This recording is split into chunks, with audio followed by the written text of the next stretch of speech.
So really, I'm going to tell you a series of mystical events that are happening that basically are unbeknownst to most people. And one of the reasons that I'm aware of this is that in a certain sense, as you will see, part of the ideas or part of the events that is happening is autobiographical, which means that I was involved in some of the aspects of these events and so on. In any case, so let me begin to unfold these ideas. And you will see that in certain ways they reveal certain things going on, which clearly can be tied to today, especially as I will show you with the inauguration of Donald Trump, and so on, as you will see.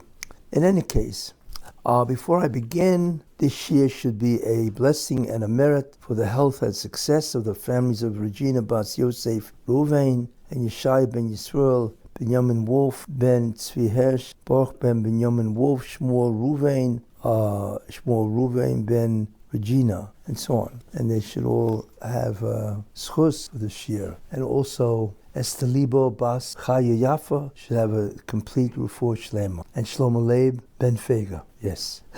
In any case, the first story, in a certain sense, goes back before World War II, actually, and so on. I think it happened in 1938. So it's an important idea. Rav Chanan Wasserman, who's one of the Gedolim in pre-war Europe. In fact, he is probably the greatest Talmud of the Chofetz Chaim. Very famous person. He had a yeshiva in Baranovich. And he was once in London. I think this goes back to 1938. And he was in London, and he was in a shul. I think the name of the shul was Machzike Hadass. And obviously there were storm clouds gathering already in Europe in 1938. So they begged him not to go back to Europe itself. He was in London. So he told them he refused. He didn't want to be apart from his Talmidim, who were in, as far as I know, in Baranovich. I think it was in Europe and so on, obviously. So he told them, let me tell you something that the Chofetz Chaim said, okay? And he told them a remarkable, it was almost a nevuah in terms of what the Chofetz Chaim said. Now, the Chofetz Chaim had already been nifta in 1933, and this was 1938. And he said that this was right after World War I, which I think ended in 1917. So the Chofetz Chaim told Rav Chanan Wasserman that the war that just passed, World War I, really is part of the war of Gog and Magog. Right. This wasn't just an average war. This was a world war. And what a world war means is that it has the status of the war of Gog and Magog. That's really what it was. And that's one of the reasons why it created so much tremendous destruction of Jewish towns and synagogues and villages, enormous disruption of Jewish life. So he said that World War I was really the first part of Gog and Magog. That's what the Chofetz Chaim said. Okay. Then the Chofetz Chaim said that, and this was, remember, and I think this statement was made by the Chofetz Chaim in 1917, or right after World War I. So there was no way that he could have known, but it's almost like he prophetically said that there will be another world war, okay, and that will be the second part of Gog and Magog, right? So he said that there will be another, as I said, world war, and that would be Gog and Magog again, but it will be part two. And then he said, which would be coming up, which of course happened, what was about, 17, 27, 37, obviously over 20 years later, that was World War II, which the Chofetz Chaim predicted. And then the Chofetz Chaim said that the war of Gog and Magog, there will be a third part. And he didn't say when that would be, okay? There would be a third part, right? And that would be the war of Gog and Magog, and that will be the last one, And that was a tremendous prophetic insight, obviously, that he had. Now, it makes sense, looking at it from hindsight, that this truly was, the Second World War was truly the war of Gog and Magog. Because essentially what that war was, it was a war of Hitler, Germany, the Nazis, Amalek, that's really who they are, against the Jewish people. That's really what the war was, and so on. The major impetus of the entire German people wasn't just the Nazis, it was the German people, was to destroy the Jewish people. And that was part of Gog and Magog. In fact, that's really in many ways what fulfilled the major brunt of the war of Gog and Magog. And that is why the third war, whatever that is, which he did not say when, there will be a confrontation against the Jews, but it will not have the brutality, the savagery of the war of Gog and Magog. In any case, that's what the Chofetz Chaim said. You see, now he didn't say when that would be, but he did say there will be a third part to the war of Gog and Magog. Now, I've already said, I've indicated my feeling is that this is that Obama is Gog, and that the United Nations is the war against the Jewish people. And they of course, are the entire world, because the UN represents, it was about, I think, 193 nations, and they clearly hate the Jews. I mean, their duplicity is unbelievable, the double standard and so on. But in any case, and the threat of the UN obviously is not the same as a military threat, but there's no question that it leads to tremendous rise in anti-Semitism. But I'm not going to go into that. In any case, this is what the Chofetz Chaim said. So we begin to understand something, at least what World War II really was. It was a messianic war of Gog from the land of Magog, which is Germany, against the Jewish people, and of course it fulfilled that brutality, of course, in many ways.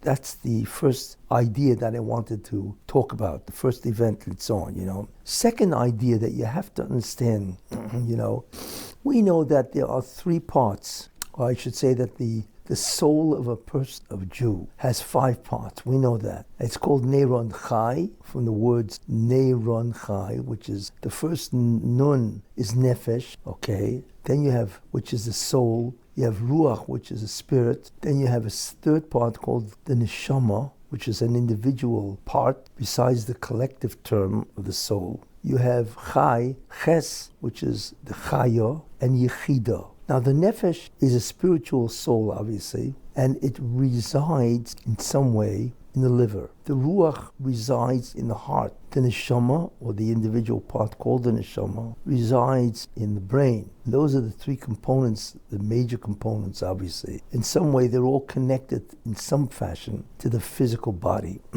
Then you have what's called the Chaya, which is a part of the Neshama, 4th part, that surrounds the body. And it's not connected to any single organ, but it is connected to the body, almost like an aura that surrounds the entire body. And then you have what's called Yechida. Yechida means the unique one, and so on. And the Yechida is not connected in any which way to the body. And the reason why it's called Yechida, because it is the Yechida, which is the highest part of the soul, that is connected to the Shekhinah, to the divine presence. And that's why it's called Yechida, because it is connected to the single part, that which is Einod Mavadoi, that's God. And that is not, like I say, connected to any part of the body, but it is that which is connected to the Ein Sof.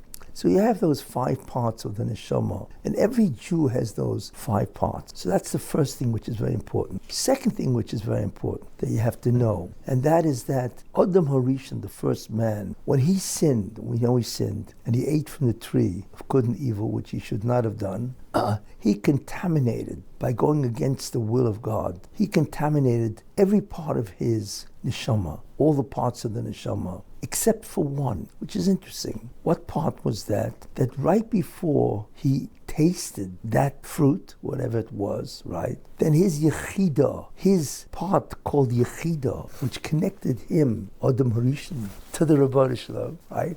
Connected him to the Rebbeinu Shalom. It flew off his neshama. It disconnected from his neshama, and before he could take a bite into whatever the fruit was, it flew away. It's incredible. So as such, the Yechida of Adam Harishon, disconnected itself, as I said, and is the only aspect of man, the first man, that was never contaminated by the sin of Adam Harishon. So it is pure.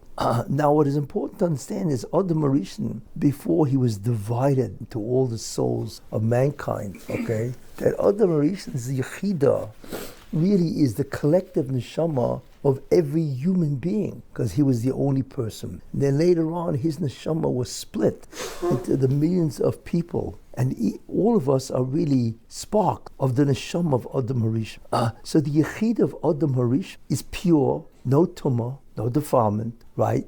But that disattached, as I said, So we really all have the part of Adam Harishon that is contaminated. And part of what we have to do, of course, is to atone, right, to remove that defilement that he initiated by eating from the tree. In any case. So that's the second thing you have to understand. That Yechid of Adam Harishon, okay, which is the collective Yechidah of all humanity, certainly of all the Jews and so on, right, is pure, never contaminated. The third part you have to understand, which is very important, is the makeup of the Mashiach. Who is this person? Not so much who is he in terms of identity, but who is he in terms of the makeup of his neshama, his soul. And the answer to that is very interesting. What happened is that there are different parts to the soul of Adam Harishon. Okay, now there is an aspect to the neshama of the Mashiach, obviously, that is incredibly high, very sublime, and so on. So what happened is the Yechidah of Adam Harishon, which I said was never contaminated, split into two. One, there is what's called a shirish of the Mashiach ben Yosef.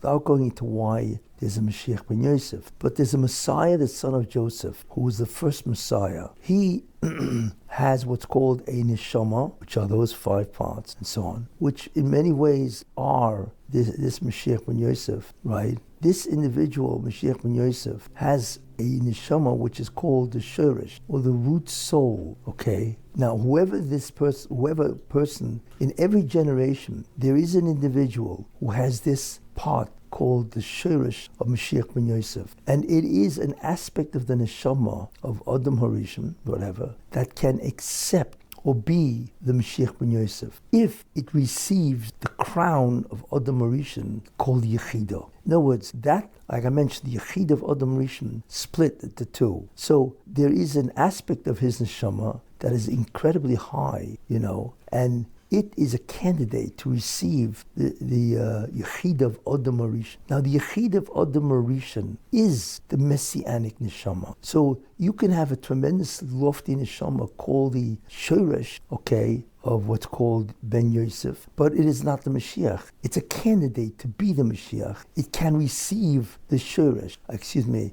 Yechidah of Adam Harishon, if the generation is worthy. So it comes out that the individual who will be Mashiach ben Yosef, okay, automatically is a shirish of Mashiach ben Yosef. But he can only be the Mashiach ben Yosef if he receives the crown, the Yechidah of the Adam Harishon, which, as I mentioned, is part, you see. Now, besides that, this individual who will be the Mashiach ben Yosef also will have the neshama of Yosef HaTzadik himself. Yosef HaTzadik himself, his neshama, is the basis of the Mashiach ben Yosef soul in general. It's like a spark, you see. And from that spark of Yosef HaTzadik, that gives rise to sparks, like I say, sparks. And one of the sparks is a shirish. It's very high. It is the root neshama, you see. So you have the neshama of Yosef HaTzadik, which gives rise to the neshama, the Mashiach ben Yosef becomes the shirish, the root soul of Mashiach ben Yosef.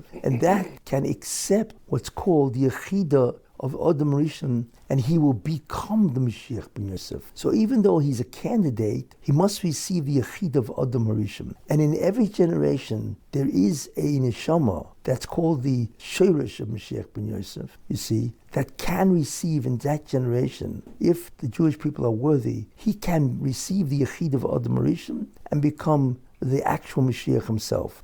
Now, just like it's true of Mashiach ben Yosef, it's also true of Mashiach ben David. He has the neshama of Yehuda, or David, I should say, which is more accurate, of David HaMelech. He actually has that part of David HaMelech, you see, and that can give rise to, right, the neshama of David HaMelech, that can give rise to a tremendous neshama which is called a shirish of Mashiach ben David. And that is a candidate, right, if the generation is worthy, to receive the Yechidah of Adam Harishon that is given over to the shirish of Mashiach ben David. You see? So both of these individuals, there will always be somebody in every generation that is a shirish of Mashiach ben David, right? And shirish of Mashiach ben Yosef. Yosef, that if that generation is worthy to have the Mashiach, then they will have also those two candidates, right, that are connected to the Yosef, David HaMelech and Yosef HaTzadik, that can be the actual Mashiach. Now, once they get the Yechidah of Adam Rishon and they become the actual Mashiach,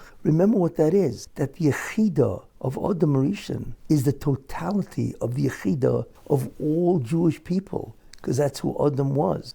So in essence, that is why they are so great, because it's like connecting all the Jews to this major part that is connected to the Shekhinah itself. So this basically, when you think about that, is the mechanics of what we're looking at. So in every generation, there's somebody who could be the Mashiach by accepting or receiving, I should say, the Mashiach ben Yosef's, or I should say the Yechidah of Adam Rishon. But the generation has to be worthy to be the generation that will receive the Mashiach. If not, then they will die, and the next generation has somebody else who will be the Shurish. So this basically is what's called the breakdown of the makeup of the two Mashiachim, what they are and what they're composed of, and so on. So this is a very important part that you have to understand, okay, because it's all part of the story, to understand it and so on, Now, the story starts because it's really an introduction to the greatness of a specific person. There was somebody named Shmuel Elbaz. He was a Talmud, I think of a Talmud of Rab Chaim Vital, who was the greatest Talmud of the Ari. I think that's who he was. And he was a tremendous Makubal. Not much is known about him, but Shmuel Elbaz lived in Eretz Yisrael, and he was a tremendous Makubal, I think of a Talmud of a Talmud of Rab Chaim Vital, so on, And the story goes that they asked him, because the Yishuv is the community of Eretz Yisrael, at that time, this is about 16 or maybe 1700 and so on. They were very poor. So they would always ask somebody to collect charity for the community itself in order for the community to survive. So they asked him, do us a favor, go to Istanbul, I'm not sure if it was called Constantinople in those days, probably was, and collect, from Jews who have money to help support the community to survive. So he said, okay, and he was obviously a very distinguished member. He was very great Makubal, as we will see. And they asked him to collect charity from this community, perhaps others also, whatever. Anyway, the story is as follows, that he went to, I think, Yaffo, which was is a famous port in those days and so on. And he asked for a ship that's going to Constantinople, which is modern-day Istanbul. And he went over to a person who was the captain of a ship that was going to leave to that city. And he said, I'd like to book passage on your ship to go to, let's say, Constantinople. So the captain said, I'm sorry, but we don't have any room, whatever. We don't have what's called a berth, for you. So I'm sorry, we cannot take you. So Rav Shmuel Elbaz said, okay. And he did a very strange thing, Rav Shmuel Elbaz, to begin to see who this person was.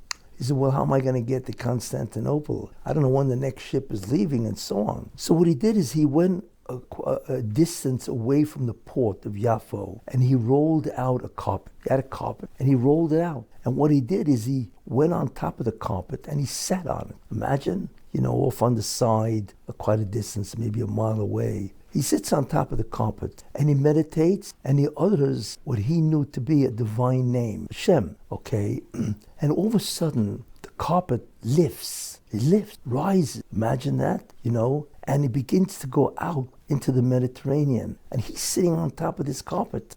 It's incredible. It's like a magic carpet that you read about, And what he does is he waits for the ship that he asks for, passage to begin to embark to Constantinople. And the ship does, and he follows it. Apparently he didn't know how to get to Constantinople. So here's a person who's incredible. He's sitting on top of a carpet, having uttered a divine name, and he's following the ship to Constantinople. On the way, one of the sailors is looking out at the sea, they have lookouts and so on. And he's looking around, and he sees this guy on top of a carpet, on top of the Mediterranean Sea. He was like incredulous. So he called the captain over, and the captain took a look, and he sees that it's this Jew that had asked for passage, and he refused. He said, I don't have any room. So he realized this man, he's flying on a magic carpet. You see, As he waves to the person, who happened to be Shmuel Elbaz, please come on board. I mean, he took a look at this. This obviously is not an ordinary person, and so on. So Rav Shmuel Elbaz refused to do that, and he followed the ship for whatever amount of days. I mean, it's not that far away, but obviously it must have been a while. And he follows the ship, and the ship lands in Constantinople. Elbaz takes his carpet and flies all the way to the side and gets off and rolls up the carpet and wants to, very discreetly begin to go into the city. Well, guess what? The story got out. Somehow somebody saw him. It got out, and he was inundated with requests of blessings and so on, This person, Shmuel Elbaz, then what happened is they began to call him, by this miracle that they witnessed, They called him the master of the carpet, or father of the carpet, whatever, which in Hebrew is Abu Chatzera. That is the origin of the name Abu Chatzera. Right. So he was the first Abu Chatzera, that had performed this incredible miracle. This is who he was. So you begin to see the origin of this family, and that they are steeped and immersed in Kabbalistic limudim, or tradition, so on.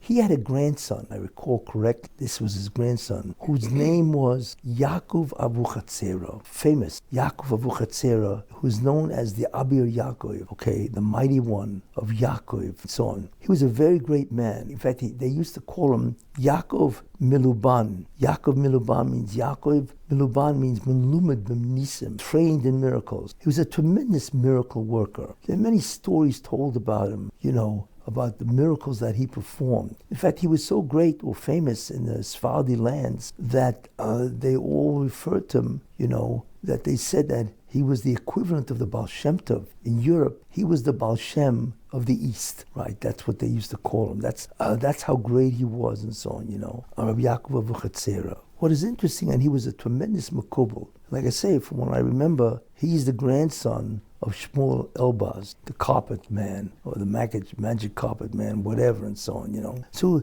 there's an incredible story about this person, What is that story?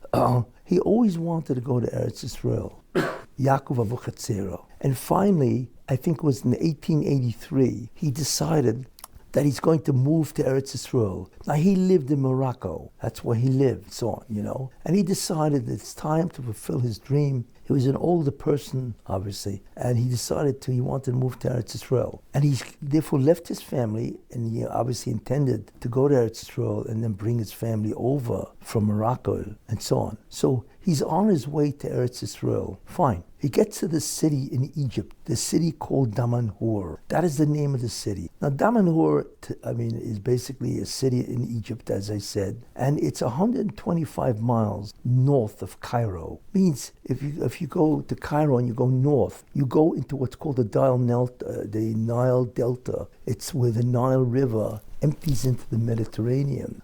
So he goes into that city. Now, in that year that he arrived, which was 1883, from what I remember, and so on, there was a Jewish community there. There used to be a lot of Jews in Egypt before they got booted out and all the incredible anti-Semitism in Egypt and so on. I'm not even talking about today. But in 1883, there was apparently a real Jewish community. And he went to Damanhur intending to do what? To travel further to Eretz Israel. In any case, he arrives in Damanhur, but he got very sick. All of a sudden he gets sick. And not only that, but he dies. He dies in Damanhur, never having arrived in Eretz Israel. For whatever reason we don't know. The Moshiach did not want him to go to Eretz Israel, as we will see. So he dies in Egypt, Damanhur, in 1883. And the day of his death was Chof Teves, the 20th day of Teves. That's when he died. And they bury him in Damanhur, obviously. But this was only temporary, because the people of Morocco wanted him back. They wanted Tzaddik to be buried, because it brings a tremendous source of blessing to the city that he's buried in. This is not simple. So there arose a tremendous din Torah. Din Torah means judgment. where is he going to be buried? Will he be buried in Damanhur, remain there where he died, and he's buried there temporarily, or will he be taken back to Morocco? So the Psak Din, the decision was that he has to go back to Morocco. Now Morocco obviously is west of Egypt. It's all the way at one end of Africa. Egypt is east of Africa at the east side, and Morocco is on the west side. And the psak was, like I say, the decision was that he has to be buried, or reburied, I should say, in Morocco. So that's the psak, what he's supposed to do. So what they did is the community went to the gravesite, the cemetery where he was buried, and they undug him, and they began to lift his kever, and so on. And then, as they're lifting him, Egypt is a country that's, there's not much rain in Egypt, obviously. All of a sudden, out of nowhere, there was a tremendous storm that started really profusely raining. So they couldn't do that. They put him back, and they all ran for cover. That's what they did. Fine. Okay. So they waited a couple of days, whatever, until the storm clouds would leave. And after that, so the community went back to the gravesite. Again, it was apparently a beautiful day, right? So they went to the gravesite, again lift him, and return him to Morocco. As they were again lifting him, or undigging him, or whatever, again, out of nowhere, there was a tremendous storm that basically prevented them from taking him out of the ground and beginning to transport him to Morocco. And it was the second time it happened, which was a very unusual occurrence. So they inquired, what should they do? And Bezdin said, it seems that heaven, God, does not want you to move Rabbi Yaakov Avuchatzera out of his grave in Damanhur. That's what the psak. So what they did, obviously, is they left him there. They reburied him, but this time it was permanent. So here he does, in 1883, he lies in that place, right? And nobody knows why. Why does the Rebbe Hashem want him to be buried? He's neither in Morocco, he's certainly not in Eretz Israel, he's in the middle of Egypt, right? And that's where he lies to this day. In any case, nobody understood why, what the meaning of that is. So therefore, what we now have to do is fast forward, okay, to 1942. Remember, 1883 to 1942. What happens? There's a guy, a very great general, German general, Nazi general, Erwin Rommel, always considered one of the greatest generals. Obviously, he was a very brilliant military person. And he is crossing Africa, right, as a Nazi. It was called the African Corps. And he was beating all the British, because the British were trying to stop him. He was crossing North Africa to go to Eretz Israel, and basically to kill all the Jews in Eretz Israel, and to give Israel as a birthday present to Hitler, right? Which was terrible. Could you imagine if the Nazis had control of Israel? You see? It would be absolutely horrendous, and so on. So there was a Jew, his name, if I recall correctly, is Yitzchak Alfas, and he himself was a Makubal of sorts, whatever, I don't know to what extent, and he was taking Jews, minyanim of Jews, and going around to the different places in Eretz Israel, the different Kivri Tzadikim, the graves of holy men, right, and praying that the Rebbe Hashem should not allow, right, the Germans, the Nazi, the Wehrmacht, the army, the German army, to capture Israel, because it would be a Holocaust in Israel itself, and so on, besides Europe, and so on. And that's what he was doing, In any case, probably the date is October 21st. October 21st, 1942. He went to sleep, and in the middle of his sleep or whatever, he sees a very vivid dream. And in the dream, there appears to him an old man. And the person says, this person in the dream says to Alfas, why don't you come and get a group of people and pray at my kever, my grave. But apparently it was very vivid, so Alfas asked him, who are you? In the dream, obviously it was a very real dream, and so on. So the person says, my name is Yaakov Avuchatzera, and I am buried in Damanhur, Egypt. And it was shocking, you see. And he told Alfas, please gather a million of Jews, pray at my grave, which is a very strong remez, illusion. Who knows what the repercussions of this could be? So he gets up in the morning, shocked, and he goes to the Mikabolim that were in Eretz Israel in those days, and he says, what's the meaning of the dream? What should I do? So they tell him, if he came to you in a dream then you must go. Because we don't know the repercussions of what that could mean. Who knows? Maybe he can save Eretz Israel.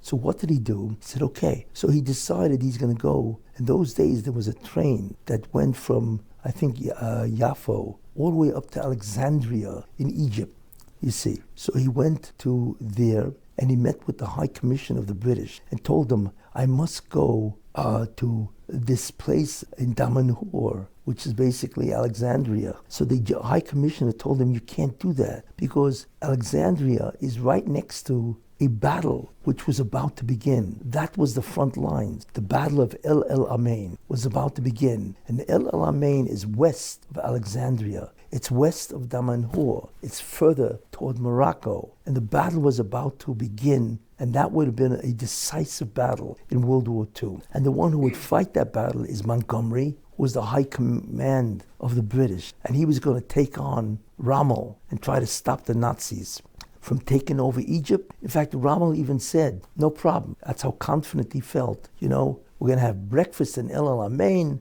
we're going to have lunch in Jerusalem, and then we're going to have dinner back in El Alamein. That's how confident he was that they're going to win. In any case, so the guy said, so you can't go to Damanhur. It's right next to the front where there's going to be a major battle, you know, the war and so on, you know. So he tells them the dream, and the guy said, look, if you want to get yourself killed, because that's where the front battle is, you know, okay. And he let him go. So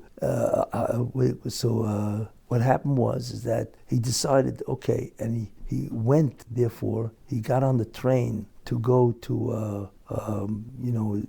Alexandria, to be mispal in Damanhur at the gravesite of Yaakov Avuchatzera, because Damanhur was east of El Alamein. It was still east, so you could still go to Damanhur, which is interesting. In any case, so Al-Fasi, right, went to Yaffa, wherever the train was, and he was late because he davened Vesikin and was late, so he thought he would miss the train. Meanwhile, apparently the train had broken an axle, so it was actually waiting for him, which was a very good sign, Min HaShemayim, that they're stopping the train so he can get on it and go to Damanhur, whatever. In any case, he gets on the train, goes to Alexandria, which, like I said, is east of El Alamein. And Alexandria actually is 30 miles north of Damanhur. In any case, he goes to Alexandria, gets a million of Jews, because there were Jews in 1942 in Egypt. And he goes there, gets a million, and they go to Damanhur. They're able to get there, you see.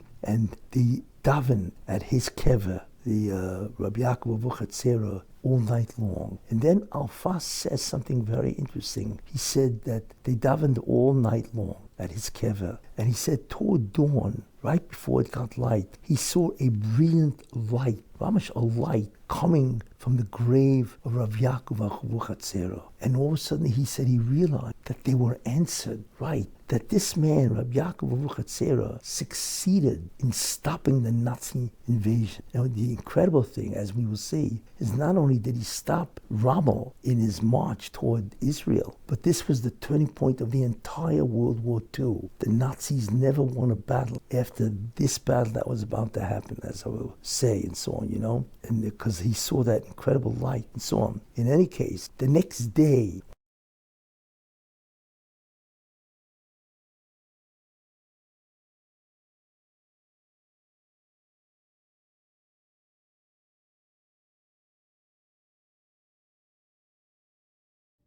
If you're interested in this video, please hit the like button and subscribe. And don't forget to hit the notification button. And please share this video. That option is always on.